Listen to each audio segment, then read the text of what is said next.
Bismillahirrahmanirrahim. Alhamdulillahi Rabbil Alameen. Assalatu wassalamu ala ashrafil mursalin wa ala alihi wa sahbihi ajma'in wa man tabi'ahum bi ihsanin ila yawmiddin. ബഹുമാനരായ സഹോദരന്മാരെ, അസ്സലാമു അലൈക്കും വറഹ്മത്തുള്ളാഹി വബറകാതുഹു. നമസ്കാരത്തെക്കുറിച്ച്, അത് സമയത്ത് നിർവഹിക്കേണ്ടതിൻ്റെ പ്രാധാന്യത്തെക്കുറിച്ച്, ശുദ്ധിയുടെ പ്രാധാന്യത്തെക്കുറിച്ചൊക്കെ നമ്മൾ ചർച്ച ചെയ്തു കഴിഞ്ഞ ക്ലാസ്സുകളിൽ. ഇന്ന് നമ്മൾ മസ്ജിദിനെ കുറിച്ചാണ് സംസാരിക്കാൻ പോകുന്നത്. മസ്ജിദിൻ്റെ പ്രാധാന്യത്തെക്കുറിച്ച് നിരവധി ഹദീസുകൾ നമ്മൾ കേട്ടിട്ടുണ്ടാകും. അതിനെക്കുറിച്ച് സംസാരിക്കുമ്പോൾ ആ ഹദീസുകളുടെ പ്രാധാന്യവും അത് നമ്മുടെ ജീവിതത്തിൽ എങ്ങനെ പ്രാവർത്തികമാക്കണം എന്നതും വളരെ പ്രസക്തമായ സംഗതിയാണ്. നബി സല്ലല്ലാഹു അലൈഹി വസല്ലം പറഞ്ഞിട്ടുണ്ട്, അഹബ്ബുൽ ബിലാദി ഇലല്ലാഹ് മസാജിദുഹ വ അബ്ഗദുൽ ബിലാദി ഇലല്ലാഹ് അസ്വാഖുഹ. അള്ളാഹുവിന് ഏറ്റവും പ്രിയപ്പെട്ട സ്ഥലങ്ങൾ പള്ളികളാണ്, അവന് ഏറ്റവും വെറുക്കപ്പെട്ട സ്ഥലങ്ങൾ അങ്ങാടികളുമാണ്. മസ്ജിദുകളെക്കുറിച്ച്, അവയ്ക്ക് നമ്മുടെ ജീവിതത്തിലുള്ള പ്രധാനപ്പെട്ട സ്ഥാനത്തെക്കുറിച്ച്, അള്ളാഹുവിനോടുള്ള സ്നേഹത്തിൻ്റെ കാര്യത്തിൽ ഇത് എങ്ങനെയാണ് അർത്ഥവത്താകുന്നത് എന്നതിനെക്കുറിച്ചൊക്കെ നമ്മൾ പലപ്പോഴും കേട്ടിട്ടുണ്ടാകും, നമ്മൾ സംസാരിക്കാറുമുണ്ടാകും. തീർച്ചയായും പള്ളി അള്ളാഹുവിൻ്റെ ഭവനമാണ്. അള്ളാഹുവിനെ തേടുക, അവൻ്റെ സാമീപ്യം തേടുക എന്നത് ഒരാളുടെ ഏറ്റവും പ്രധാനപ്പെട്ട ലക്ഷ്യമായി കഴിഞ്ഞാൽ അള്ളാഹുവിന് പ്രിയപ്പെട്ടതെല്ലാം അവനും പ്രിയപ്പെട്ടതായിട്ട് മാറും. അള്ളാഹുവിൻ്റെ ഭവനം അവൻ്റെ സ്വന്തം വീടായിട്ട് മാറും. അതുകൊണ്ടാണ് നബി സല്ലല്ലാഹു അലൈഹി വസല്ലം ഇപ്രകാരം പറഞ്ഞത്, അൽ മസ്ജിദു ബൈതു കുല്ലി മുഅ്മിൻ.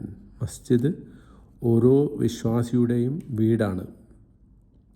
തങ്ങളുടെ ഭാര്യമാരെ പള്ളിയിൽ പോകുന്നത് തടയാൻ ചില ആളുകൾ നബി സല്ലല്ലാഹു അലൈഹി വസല്ലമയുടെ കാലത്ത് ശ്രമിച്ചു. അവരോട് പ്രവാചകൻ സല്ലല്ലാഹു അലൈഹി വസല്ലം അതിശക്തമായ ഭാഷയിൽ അത് വിലക്കിക്കൊണ്ട് പറഞ്ഞു, ലാ തംനഉ ഇമാ അല്ലാഹി മസാജിദ് അല്ലാഹ്.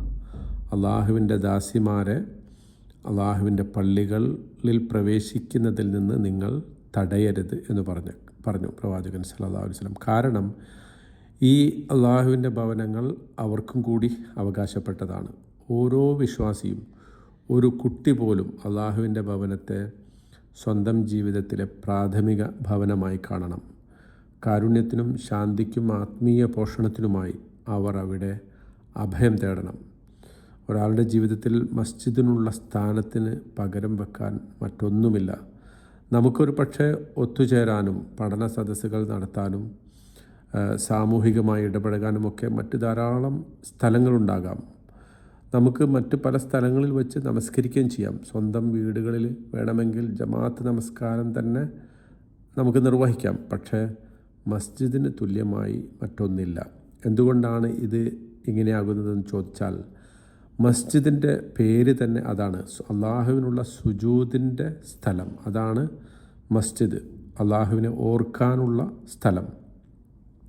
ഫീ ബുയൂത്തിൻ അദിനല്ലാഹു അൻ തുർഫഅ വയുദ്കറ ഫീഹ ഇസ്മുഹു യുസബ്ബിഹു ലഹു ഫീഹാ ബിൽ ഗുദൂവി വൽ ആസാൽ റിജാലുൻ ലാ തുൽഹീഹിം തിജാറത്തും വലാ ബൈഉൻ അൻ ദിക്രില്ലാഹ് യഖാഫൂന യൗമൻ തതഖല്ലബു ഫീഹിൽ ഖുലൂബു അൻ ദിക്രില്ലാഹി വ ഇഖാമിസ് സ്വലാത്ത് യഖാഫൂന യൗമൻ തതഖല്ലബു ഫീഹിൽ ഖുലൂബു വൽ അബ്സാർ. പള്ളികളെക്കുറിച്ച് പറഞ്ഞെടുത്ത് അള്ളാഹു പറയാണ്, അവിടെ ഫീഹി റിജാലുൻ, അവിടെ ചില മനുഷ്യരുണ്ട്, അവർ അള്ളാഹുവിനെക്കുറിച്ച് ഓർക്കുന്ന, അള്ളാഹുവിനെക്കുറിച്ചുള്ള ഓർമ്മയിൽ നിന്നും നമസ്കാരം നിലനിർത്തുന്നതിൽ നിന്നും അവരെ കച്ചവടമോ അതുപോലെ തന്നെ മറ്റ് യാതൊരു ഭൗതിക സംഗതികളോ അവരെ തടയുകയില്ല. അങ്ങനത്തെ പള്ളികൾ, ഫീഹി യുദ്ഖറു ഫീ ഹസ്മുള്ള, അള്ളാഹുവിൻ്റെ നാമങ്ങൾ ധാരാളമായി സ്മരിക്കപ്പെടുന്ന, അവൻ്റെ നാമം വാഴ്ത്തപ്പെടുന്ന അങ്ങനത്തെ സ്ഥലമാണ് പള്ളികൾ എന്ന് അള്ളാഹു സുബ്ഹാനഹു വ തആല സൂറത്തുൻ നൂറിൽ പറയുന്നുണ്ട്. അപ്പോൾ അള്ളാഹുവിനെ ഓർക്കുന്നതിനെക്കുറിച്ച്, ദിക്ർ, അത് ഇല്ലാതിരിക്കുന്നതിനെക്കുറിച്ചും നമ്മൾ ചിന്തിച്ചു നോക്കൂ. അവിടെയാണ് പള്ളിയും അങ്ങാടിയും തമ്മിൽ വ്യത്യസ്തപ്പെടുന്നത്. പള്ളികൾ അള്ളാഹുവിനെ ഓർക്കാനുള്ള സ്ഥലങ്ങളാണെങ്കിൽ പലപ്പോഴും അങ്ങാടികൾ അള്ളാഹുവിനെക്കുറിച്ചുള്ള സ്മരണയിൽ നിന്ന് നമ്മളെ തെറ്റിക്കുന്ന സ്ഥലങ്ങളാണ്. അതുകൊണ്ടാണ് അങ്ങാടിയിൽ ചൊല്ലുമ്പോൾ പ്രവേശിക്കുമ്പോൾ ചൊല്ലേണ്ട പ്രാർത്ഥനയ്ക്ക് വലിയ പ്രതിഫലം അള്ളാഹു നിശ്ചയിച്ചിട്ടുള്ളത്. നബി സല്ലല്ലാഹു അലൈഹി വസല്ലം ആ പ്രാർത്ഥന ഇങ്ങനെ പഠിപ്പിക്കുന്നുണ്ട്: ലാ ഇലാഹ ഇല്ലല്ലാഹ് വഹ്ദഹു ലാ ശരീക ലഹ് ലഹുൽ മുൽക്കു വലഹുൽ ഹംദ് യുഹ്യി വയുമീത് വഹുവ ഹയ്യുൻ ലാ യമൂത്ത് ബിയദിഹിൽ ഖൈർ വഹുവ അലാ കുല്ലി ഷൈഇൻ ഖദീർ. അള്ളാഹു അല്ലാതെ ആരാധനയ്ക്ക് അർഹനായി മറ്റാരുമില്ല. അവൻ ഏകനാണ്, അവന് പങ്കുകാരില്ല. സർവാധിപത്യവും സ്തുതിയും അവനാണ്. അവൻ ജീവിപ്പിക്കുകയും മരിപ്പിക്കുകയും ചെയ്യുന്നു. അവൻ എന്നെന്നും ജീവിച്ചിരിക്കുന്നവനാണ്, ഒരിക്കലും മരണമില്ലാത്തവനാണ്. സർവ്വ നന്മകളും അവൻ്റെ കയ്യിലാണ്. അവൻ എല്ലാ കാര്യങ്ങൾക്കും കഴിവുള്ളവനാണ്. ഇത്രയും ശക്തമായ ഒരു പ്രാർത്ഥന, ഇത്രയും വലുതായ പ്രാധാന്യമുള്ള ഒരു പ്രാർത്ഥന അങ്ങാടിയിൽ പ്രവേശിക്കുമ്പോൾ നിങ്ങൾ ചൊല്ലണം എന്ന് നബി സല്ലല്ലാഹു അലൈഹി വസല്ലം പറയാൻ കാരണം, അവിടെ ധാരാളമായിട്ട് നമ്മൾ അള്ളാഹുവിനെ വിസ്മരിക്കാനുള്ള സാധ്യതയുണ്ട്. പക്ഷേ പള്ളികൾ അങ്ങനെയല്ല. പള്ളി അള്ളാഹുവിൻ്റെ സ്മരണയാൽ ചുറ്റപ്പെട്ടിരിക്കുന്നു. അള്ളാഹുവിൻ്റെ നാമം സ്മരിക്കപ്പെടുന്ന സദസ്സുകൾ ഏറ്റവും അനുഗ്രഹീതമാണെന്നും അവൻ്റെ നാമം ഒരിക്കൽ പോലും പരാമർശിക്കപ്പെടാത്ത സദസ്സുകൾ മോശമാണെന്നും നബി സല്ലല്ലാഹു അലൈഹി വസല്ലം പഠിപ്പിച്ചു. ഇമാം നവവി ഈ ഹദീസിനെ വ്യാഖ്യാനിച്ചുകൊണ്ട് നൽകിയ വിശദീകരണം ഇപ്രകാരമാണ്: ലിഅന്നൽ മസാജിദ ബുയൂത്തു തആത്ത്, കാരണം പള്ളികൾ അവിടെ അനുസരണത്തിൻ്റെ കേന്ദ്രങ്ങളാണ്, ആരാധനയുടെ കേന്ദ്രങ്ങളാണ്. വ അസാസുഹ അലാ തഖ്വല്ലാഹി തആല, അതിൻ്റെ അടിസ്ഥാനം അള്ളാഹുവിനോടുള്ള ഭക്തിയിലാണ്. വ മുജ്തമഉൽ മലായിക, അവിടെ മലക്കുകൾ ഒത്തുചേരുന്നു. വ മൻസിലുർ റഹ്മ, അവിടെ കാരുണ്യം പെയ്തിറങ്ങുന്നു. വ അമ്മൽ അസ്വാഖ്, എന്നാൽ അങ്ങാടികളാകട്ടെ ഫഹിയ മഹല്ലുൽ ഗിഷ്, അവിടെ വഞ്ചനയുടെ സ്ഥലമാണ്. വൽ ഖിദാ, തട്ടിപ്പിൻ്റെ സ്ഥലമാണ്. വൽ റിബ, പലിശ. വൽ ഐമാനിൽ ഫാജിറ, കള്ളസത്യങ്ങൾ. വ ഇഖ്ലാഫുൽ വഅദ്, വാഗ്ദാന ലംഘനങ്ങൾ. വല്ല അറാലു അൻ ദിക്രില്ലാ, അള്ളാഹുവിനെക്കുറിച്ചുള്ള ഓർമ്മകളുടെ അവഗണന, അതിൽ നിന്നുള്ള അശ്രദ്ധ, അതിൻ്റെ സ്ഥലങ്ങളാണ്. എല്ലാ അങ്ങാടികളും അങ്ങനെയാണെന്നോ അങ്ങാടിയിൽ കച്ചവടം ചെയ്യുന്നവരും പ്രവേശിക്കുന്നവരൊക്കെ അങ്ങനെയാണെന്നോ അർത്ഥമില്ല. നല്ല ആളുകളുണ്ടാകാം, നല്ല കച്ചവടക്കാർ, വിശ്വസ്തരായ കച്ചവടക്കാരുണ്ടാകാം. പള്ളിയിൽ പ്രവേശിക്കുമ്പോൾ അത്ര ഭക്തിയില്ലെങ്കിലും മാർക്കറ്റിലും നല്ല സൂക്ഷ്മതയോടുകൂടി ഷോപ്പിംഗ് മാളിലൊക്കെ പോകുന്ന ആളുകൾ ഉണ്ടാകാം. പക്ഷെ പൊതുവെ ഇത്തരം സ്ഥലം, പ്രത്യേകിച്ച് ഇന്നത്തെ കാലത്ത് നമുക്ക് കാണാം ഷോപ്പിംഗ് മാളുകളിലൊക്കെ നടക്കുന്ന, അവിടെ നമ്മൾ കയറുമ്പോൾ ഉണ്ടാകുന്ന സംഗതികളൊക്കെ നമുക്കറിയാം.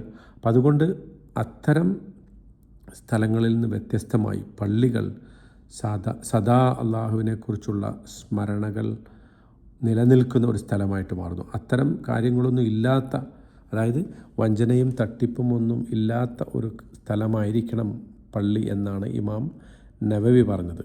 അവിടെ കാരുണ്യവും ശാന്തിയും ഐക്യവും ആത്മീയ പോഷണവും നൽകുന്ന ഇടമായിരിക്കണം. കള്ളസത്യങ്ങൾക്ക് പകരം അള്ളാഹുവിനെ വിളിക്കലും വഞ്ചനയ്ക്ക് പകരം സത്യസന്ധതയും കുറ്റസമ്മതവും ഒക്കെ പള്ളികളിൽ ഉണ്ടാകണം. മസ്ജിദിലെ ആ ദിക്റിലൂടെയും പ്രാർത്ഥനയിലൂടെയും രൂപപ്പെടുന്ന അതേ മനോഭാവം നമുക്ക് അങ്ങാടിയിലേക്കും കൊണ്ടുപോകാൻ സാധിക്കണം. മസ്ജിദ് അതുകൊണ്ട് കച്ചവടത്തിനുള്ള സ്ഥലമാക്കരുത് എന്ന് നബി സല്ലല്ലാഹു അലൈഹി വസല്ലം പറഞ്ഞിട്ടുണ്ട്.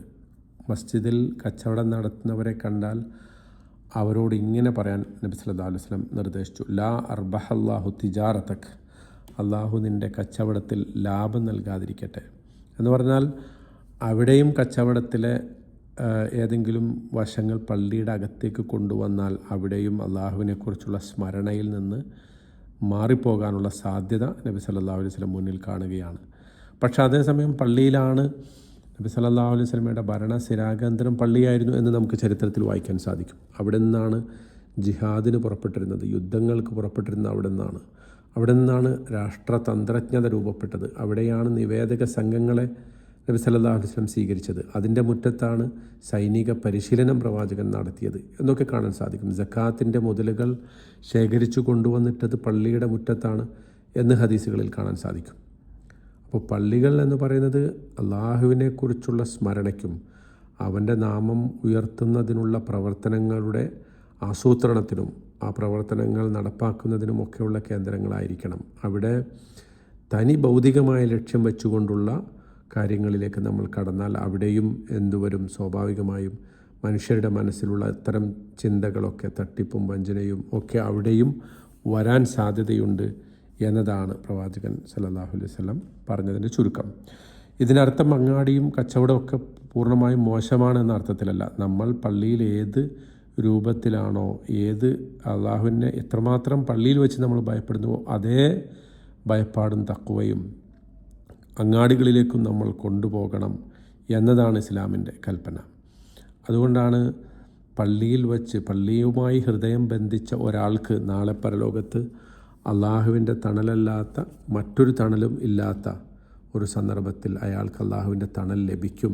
7 ആളുകൾ, 7 തരം ആളുകൾ, അങ്ങനെ അള്ളാഹുവിൻ്റെ പ്രത്യേകമായ തണൽ ലഭിക്കുന്ന ആളുകളുണ്ട്.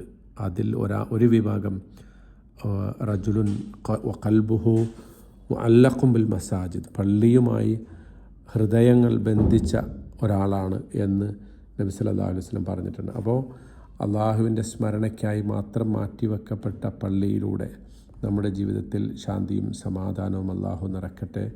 ആമീൻ ബിറഹ്മതിക യാ അർഹമർ റഹീമീൻ. സല്ലല്ലാഹു തആല വസല്ലം അലാ ഖൈരി ഖൽഖി സയ്യിദിനാ മുഹമ്മദ് വഅലാ ആലിഹി വസഹ്ബിഹി വസല്ലം. അസ്സലാമു അലൈക്കും വറഹ്മത്തുള്ളാഹി വബറകാതുഹു.